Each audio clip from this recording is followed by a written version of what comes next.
Welcome everyone to the webinar, Quickly Mobilize Your Workforce for Remote Work Using Microsoft Teams.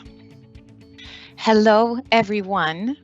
I hope that you can see me and hear me okay. We have a questions bar where you can ask questions.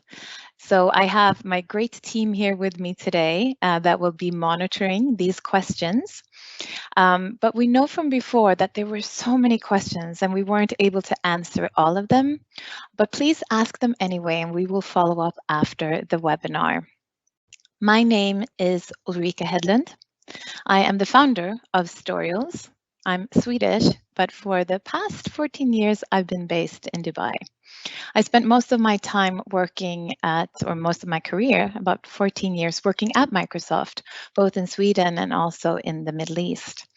But then I left about 10 years ago and has since then been working with customers on helping them get more value out of technology. I would love for you to connect with me on LinkedIn if you're not already. So I will be sharing my screen. You can see my QR code for LinkedIn. So those of you who know how this works, you just take up the LinkedIn app on your mobile phone. And then in the search bar, you click the scanner and you can scan this image. If you don't want to do this right now, just take a picture of it or search for me on LinkedIn. So I've been working on Microsoft's productivity tools for many, many years, and I really am passionate about storytelling. And why is that? Well, it really is because when we use storytelling, the whole brain connects and lights up, and it will become easier for us to understand. So that's what we use. That's why we use storytelling in what we do. And I'll tell you a bit more about Storyals a little bit later. But I wanted to, first of all, thank you for investing time in being part of this webinar. What do I hope that you will get out of this? Well, first of all, I want you to get a better understanding of how Microsoft Teams and Office 365 can be leveraged to support remote work.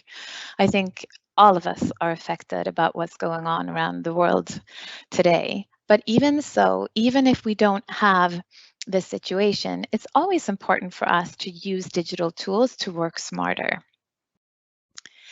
I hope that you will get some tips and guidance on how you can quickly mobilize your workforce. I will be sharing a lot of the things that we do with our customers, but I also wanted you to take, tips and tricks of this and see if you can also implement it yourself. Of course, we love to help you, but I also wanted to share this knowledge so that you can leverage it yourself. I'll show you some real examples of how this is done. And at the very end, I will share a special offer with you. So I wanted to know a little bit more about you, but it's impossible for me to ask you straight out since there are hundreds of you attending this webinar. So here I wanted to use one of the many tools that you can use in Office 365 to very quickly and efficiently gather input and feedback and from a big audience, whether it's internal within your organization or external. So I'm going to provide you with a link to a form, and I will just ask you to answer what country you're based in, what department you work in, if the schools are currently closed in your country, and if your company is encouraging or even demanding that you work from home. This is just so that I understand a little bit more about you, and also so that you will get to see a little bit more about each other. Here is the QR code. So if you have a mobile phone, you can just place the camera in front of the screen, and you should be able to link directly to this form. Okay, so we can see the responses coming on in here. So again, I'm using Microsoft Forms, which is part of Office 365, which is a great tool for you to very quickly collect feedback. We can see the responses coming in here, and we can see that we have a lot of executive leaders here. We can see that most of you, the schools are closed. So like me that have 3 kids that are homeschooled at the moment, I'm sure that this is a challenge. And most of you are have been encouraged or even demanded to work from home. So again, this is part of Office 365. It's called Forms, and you can easily collect and gather feedback. Okay, thank you very much for sharing that. I will go back to my presentation. So just a little bit about Storyals. Storyals stands for story-based tutorials. So that's really what it's about. We help users understand how to better use Office 365 and all these tools to work smarter through story-based tutorials and video-based storytelling. We want to inspire, motivate, and educate users because we really believe that in order to have people make a change, they need to want to change. So we focus on the why you should do something in order to change your behavior. We are a Swedish company. If I didn't say that in the introduction, I'm Swedish. We are a Microsoft adoption and change management partner, and we have partners and customers all over the world. So we have our content with subtitles in 9 languages, and we really have an extensive knowledge of working with adoption, even before Office 365. So we also do what we can to help and share our knowledge and our expertise. So if you haven't already seen our website with our blog posts, I can warmly recommend that you go and see what we share there. We also have an active YouTube channel where we have videos that help describe how you can use Office 365 to work smarter. So please go there, check them out, and feel free to use these videos. We always focus on the end user and the why. Okay, so let's take a step back and let's look at, what we're talking about now. So I know that, you're working from home, your children are home from school, and we're talking about Microsoft Teams. So why is that when there's so many collaboration tools out there for online meetings? You could be using Skype for Business or the consumer version of Skype or Zoom or Join Me or GoToMeetings. For chat, you have SMS and you have webinar and phone. You can, for file sharing, you can use SharePoint and OneDrive and Dropbox, and there are lots of different applications that you can use to create content. For social, you have things like Yammer, and you can schedule with Outlook and plan things with Planner and third-party apps as well. So there's definitely not a lack of digital tools. And I think this is the problem. When your users are given all of these different options, it becomes very, very difficult. You do not know which channel to go to. You don't know where the information or the communication is going to be sent out. Also, from an organizational perspective, you do not want your company information to be spread in all of these different channels that you cannot control. Now, some of your users might ask, why Teams? Like, don't we have enough tools? And I wanted to kind of set the stage and also, communicate something that you can communicate to your users, why Teams can really help in this remote work. So first of all, the way that Microsoft also explains it, that Teams is a hub for teamwork. I've added the word modern because if you look at other tools that also Microsoft has, like Outlook, that has such a long history, and Microsoft have to take into account all the users that have been using this set of communication applications for years. But Teams is really built for today's communication, and it is modern. Some of you might know that Skype for Business is going to be replaced fully with Teams. So some of you might already have converted all of your user to Teams. Some of you might be in island mode, meaning that you're using both, and some of you might not have made the switch. Sooner or later, you're going to have to. So if you haven't, started using a tool for online meetings and chat, definitely it is Teams. And even if you have it as a plan to convert, you might want to consider, moving that plan a little bit earlier, considering what's going on in the world. So again, everything that you had in Skype for Business, you have in Teams. So if your users have been using Skype for Business, they will really quickly be able to pick that part up where you're chatting and you're having voice calls and online meetings in Teams. They will be able to, pick that up really quickly.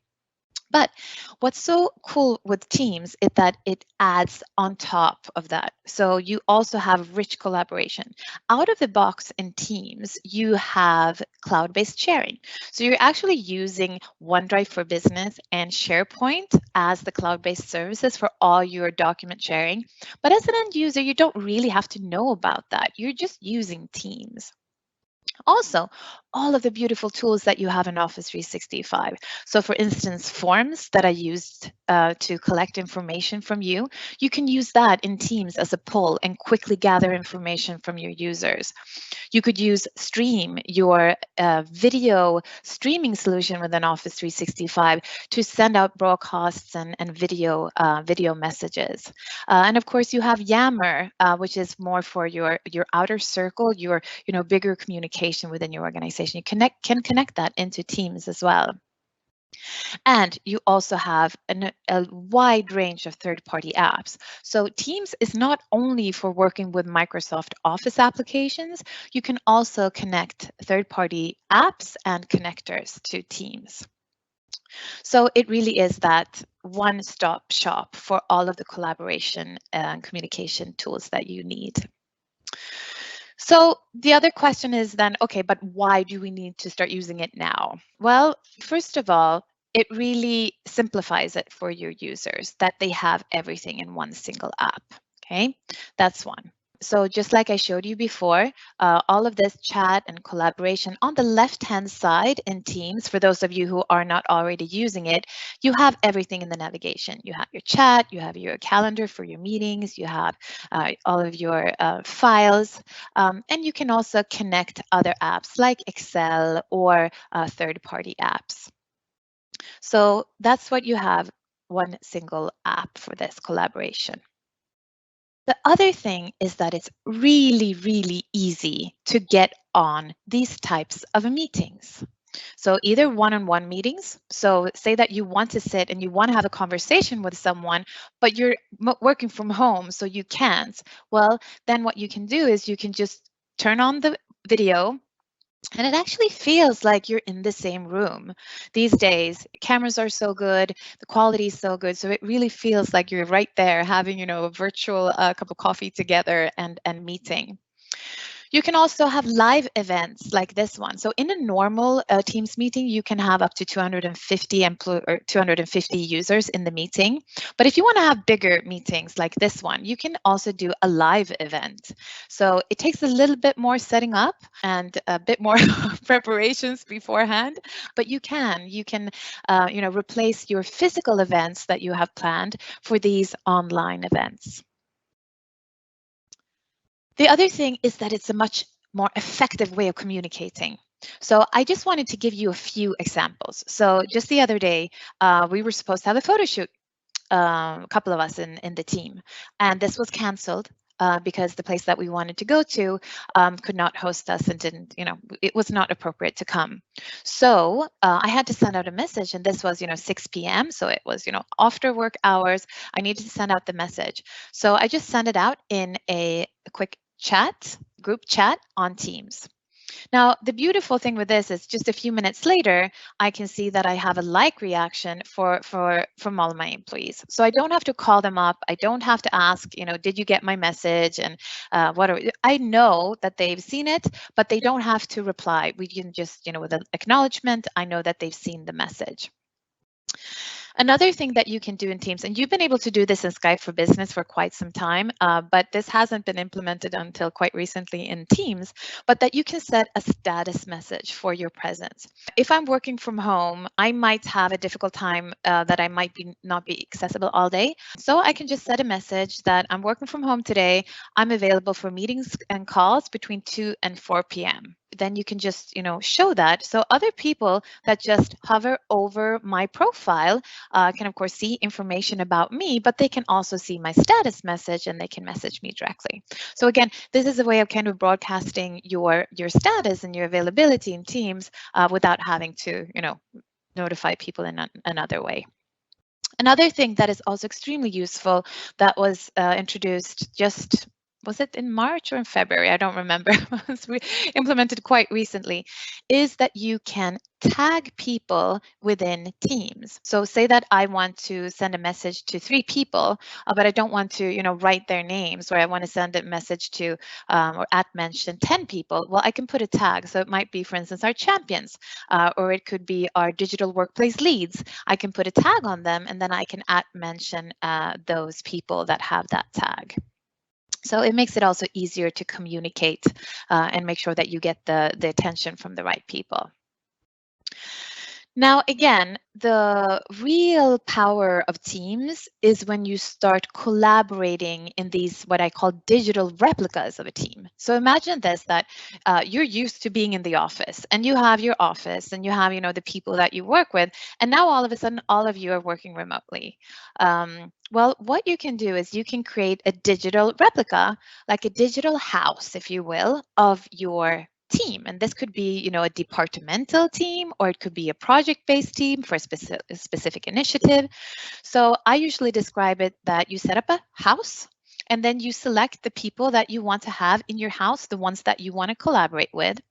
And when you start out, you just have one room where you all join and you all work together. And this is your general channel in Teams. You cannot change the name of this. It's the general channel where everyone sees what's going on. You might then want to break out into different streams or to different work groups. So you can compare it to having in your house, you want to have different rooms. You want to have different things that you work on. So different constellations of people will go into these different rooms. So that relates to channels within Microsoft Teams. So you have one team, and then you have multiple channels. You can also create an org-wide team that's for everyone in your organization. The limit today in Teams is 5,000 users. So as long as you're not above that in your organization, you can create an org-wide team that automatically adds everyone that's part of your organization.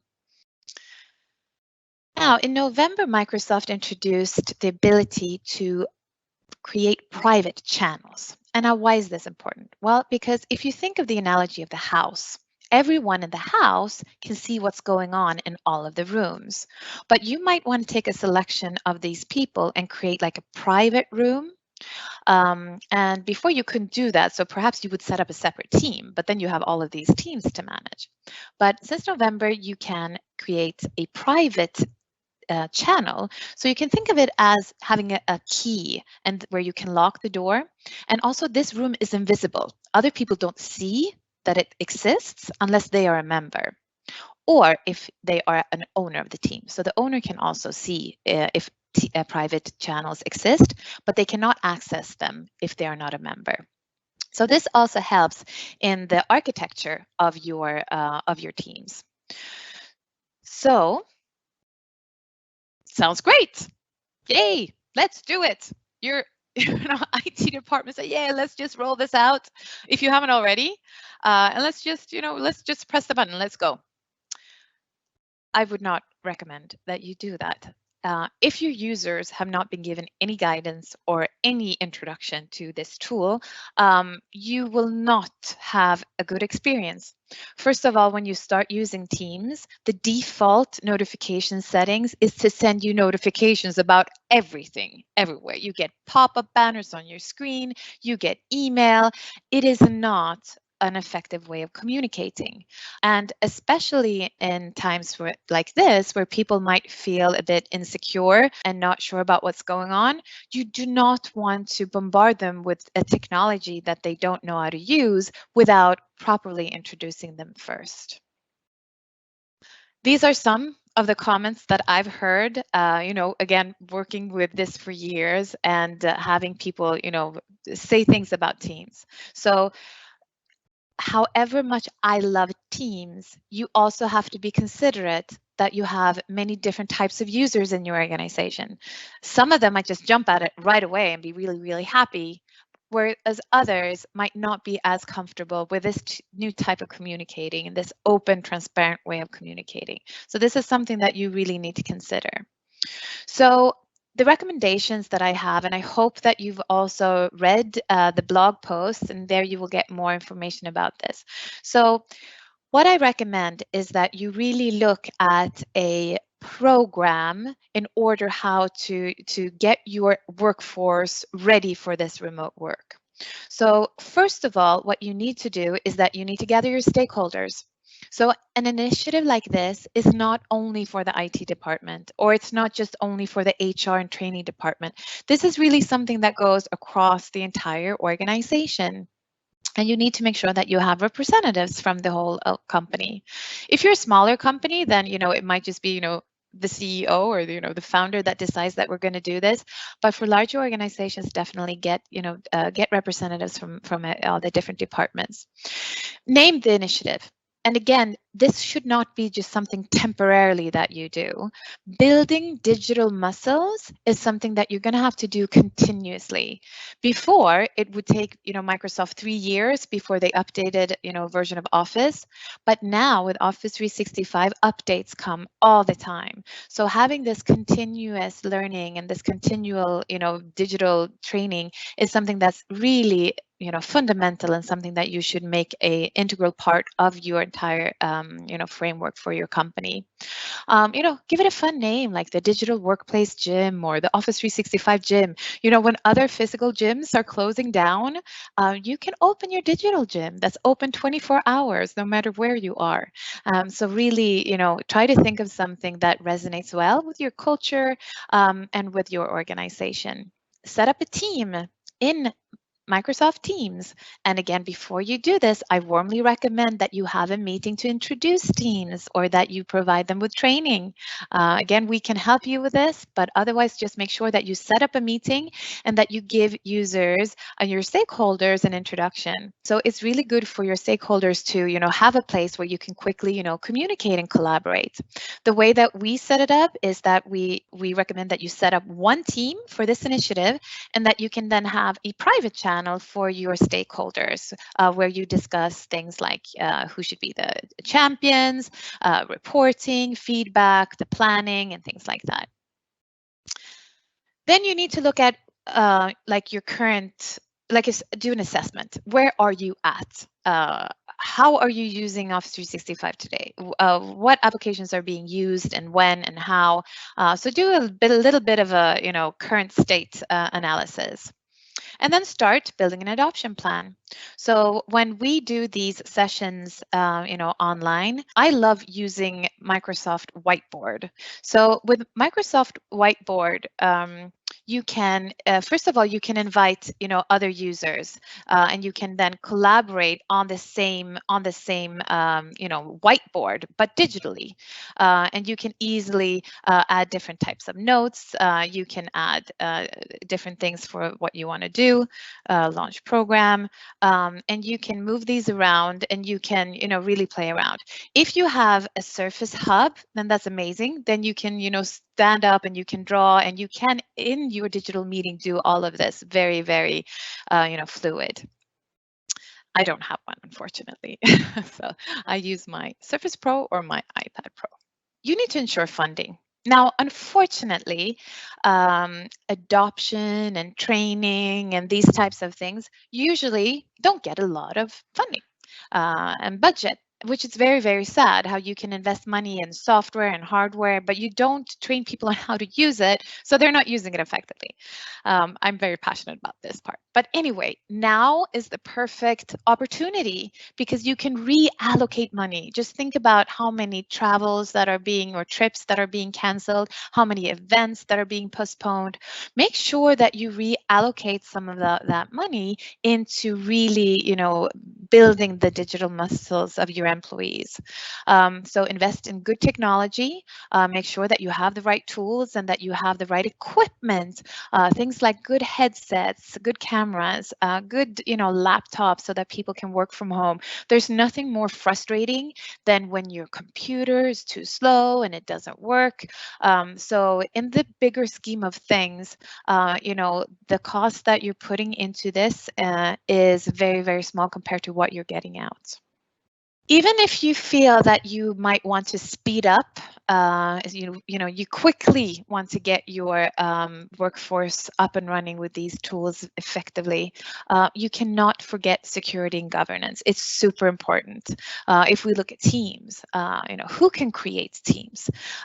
If you just let it loose without any guidance, then people will start creating teams left and right, and they will not have a good experience using teams. So you need to put a framework in place. Do you need to have a naming convention? Perhaps if you're a large organization, you have specific names for departmental teams, and then you let users come up with other names for projects or initiatives.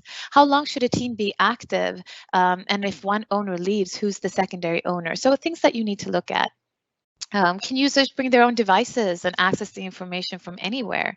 Have you enabled multi-factor authentication to keep people's Office 365 accounts safe? So it's really great to have the flexibility of being able to access your digital workplace from anywhere, but it also is an increase in the threats because this also, can open up for unwanted security threats. So you need to make sure that your users are properly trained in how to set good passwords and how to use the multi-factor authentication app or the tools. How do you communicate this to users? So one example that we do, of course, you can put in your communication channels, you should have information to users, but something that we also do for customers that want, we can put up text boxes in the videos. So for instance, when we show them how to create a team, if there is a guidance within the organization to, to contact IT or to fill out a form, we can provide that text pop-up to the users. And then always in all change management programs, leverage your champions. These will be the ones that, spread this within your organization. Identify them. It doesn't necessarily have to be the ones that know the technology the best, but these are the go-to persons. Like who is the person that you would go to if you wanted to ask, how could I do this? Or how can I share this presentation? Or how can I set up this live meeting event? Those are the people that you want. And you need to give them, special treatment. You need to provide them with that knowledge that they want, and you have to encourage them to share, because the whole idea with the Champions Network is that they, in turn, share information. And you have to recognize and reward them and make them visible within your organization. So what we always say also to our customers, that we can tell stories on how to use Office 365 effectively in normal business scenarios, but it is only you that can tell the stories of how it's used within your organization. So make sure that your champions share those stories. How have they used Stream to communicate? How have they used Shift in Teams to plan their different shifts for their different, in their retail shop? All these stories that really impact your business, this is what you want them to share. And then give users access to digital training. Today, people just demand that they can get the access when they want it, not when you have scheduled a specific training. It might be good for, specific topics, but for that kind of day-to-day, what they need to know, just give them access to that when they want. And also foster a culture of continuous learning, ongoing learning, of building those digital muscles, and continuously inspire and motivate and educate them. So all of these recommendations that I've been going through are also available on the blog. So just go to storyals.com/blog, and you will see this and many other blogs that we share in order to help our fellow citizens in the Office 365 world. So what can we then provide as Storyals? Well, we know that this is hard work, getting all of your users up to date and working smartly on these tools. And it's not easy because, again, Microsoft changes everything constantly. So what we can help you with is that we provide you with a solution with up-to-date, story-based guidance and this expertise of how you can really talk to your users. You can also, through Storyals Pro, you can also have quizzes and certificates. So it's a way of also ensuring that your users have been given the introduction to these tools that they need to work smarter. Our videos are about 10 to 15 minutes long, or from 2 minutes to 15 minutes. We focus on what you need to know, what's most important to really, help you in your day-to-day work. Let me just give you a very quick overview of Storyals Pro. So I will open up my demo here. So here it is. I'm logged in as an Alan Gates. I've gone to my office.com through the web browser. And just like I have all of my other Office 365 apps, I also have Storyals. I preloaded it here. So Storyals is here it's accessible through SharePoint Online, and here it is. We provide users with a guided journey. So you can access them through here. You can also scroll down and get a better overview. So we always recommend that even before you onboard users to Teams, give them a good understanding of what all of Office 365 is all about, how you can access it on the web, how you can access it on your mobile, and how you can access it on your computer or your Mac, and how does it all work together with cloud-based documents in these apps. And then you can onboard them to Teams and Planner and to other exciting things in Office 365. Here we also include additional training from Microsoft. So you can think of this as your reference guide. So with Storyals, we provide you with the guidance and the hand-holding and the why of why you should be using these tools, what the benefit is and what the value is. And then if you need to know how to do something, how do you do a formula? How do you do an if statement formula in Excel? You can go and you can get a short video on how to do that. So this is something that's provided by Microsoft called Learning Pathways, and something that we include in Stories. But this is also something that's free of charge. If you just wanted to have this component and install it in your Office 365 tenant, you can do that. It's also currently it's in English, but it will be supported in more languages. As a user, you have here access to your personal dashboard. So with Storyals Pro, we're leveraging a very powerful learning management system in the backend called LMS 365.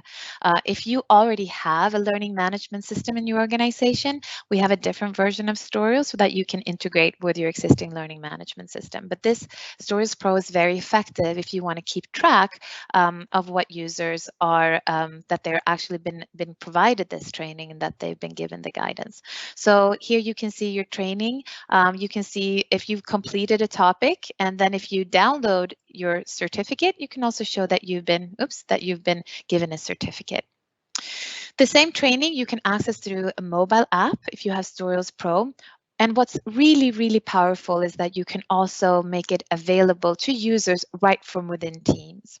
So the same dashboard that I showed you in SharePoint, you can also access then in Teams. So if you set up this digital gym, you can provide users with their own dashboard, and they can access all of the trainings and the certificates and the quizzes right from within Teams. So it's a powerful solution, really, to make sure that you're providing your users with the introduction and what they need to know to feel safe and secure in doing this. So that was a quick demo. So we have, like I said, we've been doing this for quite some time, and we have had our Storyals service for quite some time. And something that we've heard from our users is they want more help from us, so that they want help in setting up this, a community gym. Again, whatever I've told you, you can use this and you can set it up yourself. But if you want our help, this is also a service that we provide, that we can help you set up this community gym. And for a period of time, we can help you with the planning and the questions. We can also help to set up a champions boot camp where we and our productivity coaches will provide your champions with one-on-one coaching. Again, everything's done via Teams with a webcam like this, but we can have very powerful one-on-one coaching on how to set up channels, how to set up teams, and all of the productivity guidance that your users might need. I showed it to you here in the demo. We recommend that you set it up in Teams, but this should not just be something temporary. This should be something that you can have, forever, and that you can continue to train and guide and support people. Set up a separate channel for the champions so that they can book, one-on-one coaching, and they can build their own, community, and also a separate channel for the management. In the channel that is for the management, you can follow up on reporting, again, the planning and the guidance and the timeline, and discuss certain events that might be impacting, this digital training program. For the boot camp, we recommend that, again, this is for your champions. They have a much faster pace in terms of what they're learning, and they also get to see how teams can be used firsthand to really work smarter. So all of the things that we talked about now, using tags, using various types of tags and tabs in Teams, how you can use the tools to really work effectively. And then again, the community gym is something that is for all users. Again, we have the limitation in Microsoft Teams with 5,000 users. So that's kind of the maximum that you can be in a team. Also in this team, we provide continuous guidance and tips and tricks, and we answer questions. So what I always say is that before you invite users to Teams, you need to give them like an onboarding to Teams. So what we've done is that we've set it up as a program. So first, users will get an email with a link to a video, and this video is in stream, and they can then get a video introduction to the program and to what to expect and how they will access their learning. Then they fill out a form. And this form, again, is similar to the one that you filled out this just a few minutes ago.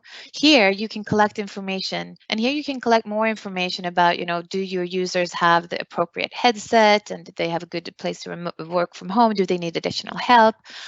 So you can, collect information from the users.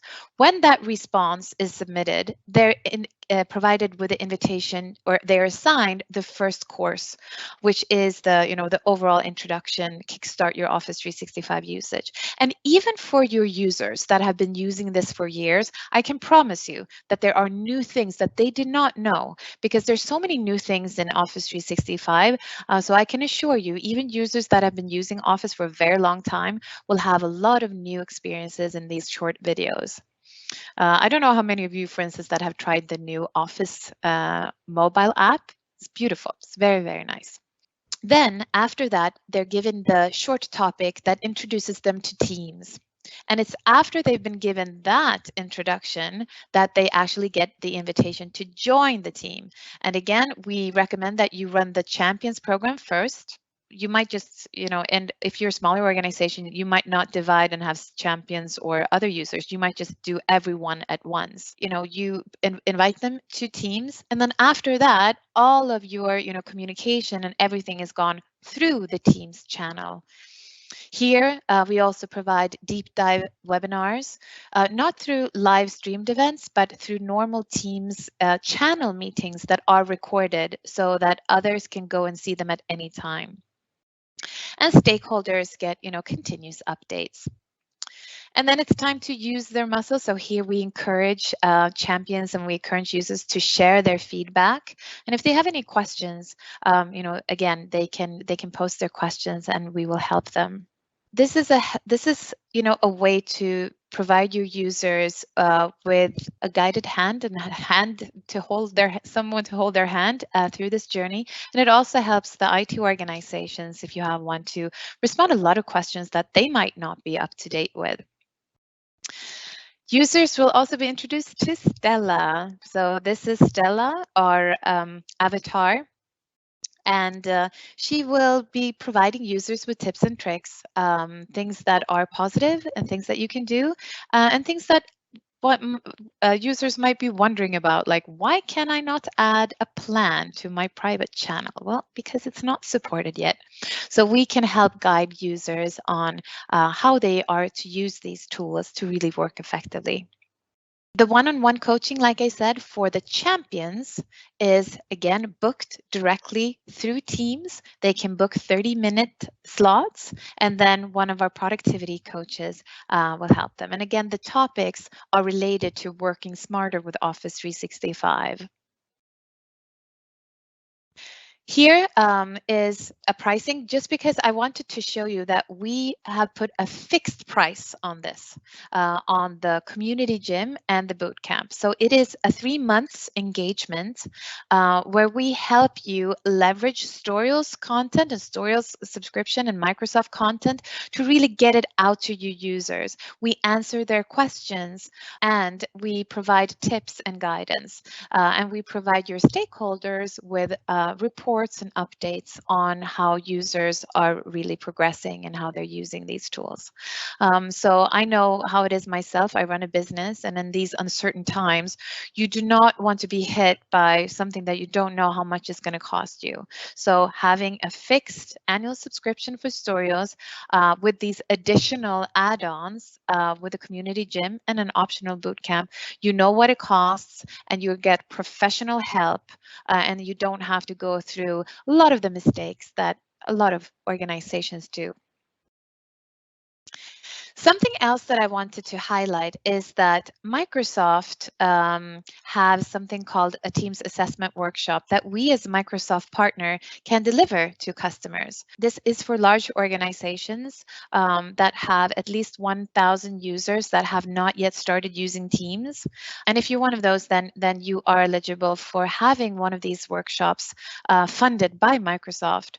So then you will work with us, with our experts, and first, we start out with a 1 hour kind of pre-preparation meeting where we look at what is it that, what's your current state, what's your challenges, where do you want to go, what are your goals. Then we do a full 1-day workshop. We brainstorm and we take notes. We look at the plan. We put everything in place. And again, using Storyals is not a prerequisite for this. This is a pure, consulting engagement that we do. Of course, we always recommend that you are cost effective and that you don't reinvent the wheel, and that you spend time creating content that's unique to your business, and that you leave the other type of content to us, because this is what we do on a daily basis, and that way you reduce your cost significantly. So that's the team assessment workshop. So please let us know if you're interested in that, and we can nominate you for it. With that, I wanted to thank you very, very much for your time. I can see on the screen in front of me all of the questions that are coming in. Julia, we have started using Teams this week. There's a confusion over what type of messages go via Teams channels, which go on chat and which go on the email. Is there a set of guidance that this can share with my company? Absolutely. Let me go to I hope that you can see this. Yes, you can. Okay, we have a blog post called Communicate Like a Pro here using Teams. Okay, so this, and it's also a video. Okay, so here it's like, understand what type of messaging to use when. Like, when should you use chat? When should you use a group chat? When should you use a channel and posts? And how do you message people? Like, how do you get their attention? So this blog post was written a few months back, so I need to update them with tags because this is something that was just released that is really, really effective, where you can also @mention not only people and teams and channels, but you can also @mention tags. But this is a really good guidance that you can provide your users with. So great question. Very high level, what I say is that you should think of the chat as something when you immediately want someone's attention. Everything else that's more kind of like your inbox should go through the posts. And if you want someone's attention, you @mention them. Something that's different with Teams is that you need to teach people that they have so much information and it's up to them to tune in and to listen to what it is that they're interested in. And they have to tweak their settings. And again, this is what I said before. The default settings, let me open up Teams here. The default settings, when you go here into your notifications, the default setting is banner and email, banner and email, banner and email. That's how it is when you deploy Teams. And unfortunately, there's no way as an IT organization to deploy a template for how these settings should be for notifications. So here you really need to educate your users that how do you want to be communicated to. So for instance, most of them should just be definitely not banner and email. If you're using Teams, just do banner, personal mentions, or that could also be in the feed. And you only want to have a banner, which is the pop-up on the screen, if someone sends you a chat message. So that's one. The other one that's really important to teach users is about their availability. So even if their status is set to busy, users can still send them chat messages. So if you want quiet time and if you want to focus, you should put do not disturb. And if you put do not disturb, you will not get any pop-ups on your screen. But I think, again, the biggest challenge that people have when they start using Teams is that they understand chat and they understand group chat, but the thing with Teams they don't really get.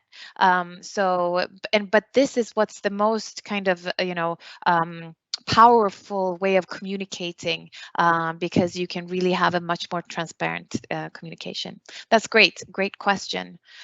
Do we have anything else that, and again, we are seeing all of your questions. We won't be able to answer all of them, but we'll go through them and we'll try to answer as much as we can also in the follow-up after this. So here we have a feedback form, just a few questions.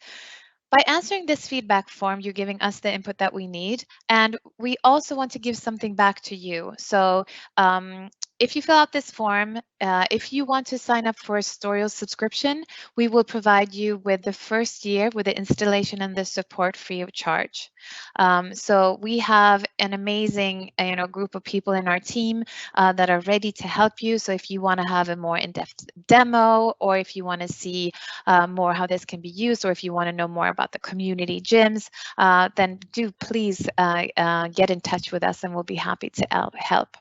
Any more questions, Midrin, that you think that we should share before we end this webinar? Okay, my company, okay, we don't use Skype for business. Is there a way to integrate normal Skype? Okay, so there's a question about integrating or being able to communicate with Teams and the consumer version of Skype. So first of all, I want to make very clear that if you are using Teams, you can set up a Teams meeting with anyone, okay? You can send it to a Gmail address, you can send it to anyone, and they can just go to the web and they can access the web client and they can access a meeting.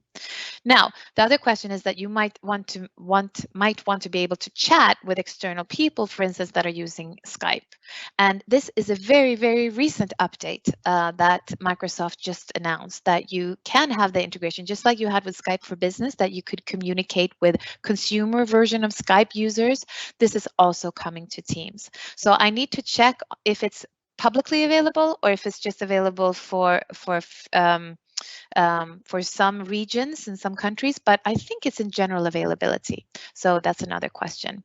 So a lot of great questions, and thank you so much for your attendance, and thank you for joining. Have a wonderful day and evening. Bye.